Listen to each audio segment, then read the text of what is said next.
Basic things, basic legal step আমরা কিভাবে নেব। যদি দেখছেন যে আপনি শ্বশুরবাড়িতে থাকেন, শ্বশুরবাড়িতে কারো দ্বারা নির্যাতিত হচ্ছেন, যদি সেটা আপনার হাজব্যান্ড হয়, হাজব্যান্ডের দ্বারাও হতে পারে, বা ইনলস, ঠিক আছে, বা কারো দ্বারা আপনি যদি নির্যাতিত হন এবং অনেক দিন ধরে বসে আছেন, জানেন না কার কাছে যাবেন, কি করবেন, আপনি কিছুই জানেন না কি করতে হবে, সেক্ষেত্রে সেটা মানসিক নির্যাতন হতে পারে, শারীরিক নির্যাতন হতে পারে,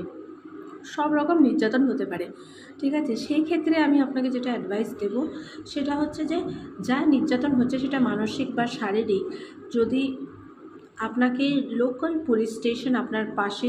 যে পুলিশ স্টেশন আছে সেখানে যাবেন, গিয়ে একটা বেসিক কমপ্লেন করে আসবেন। সেটা আপনার বর্ণনা শুনে পুলিশ বুঝবে যে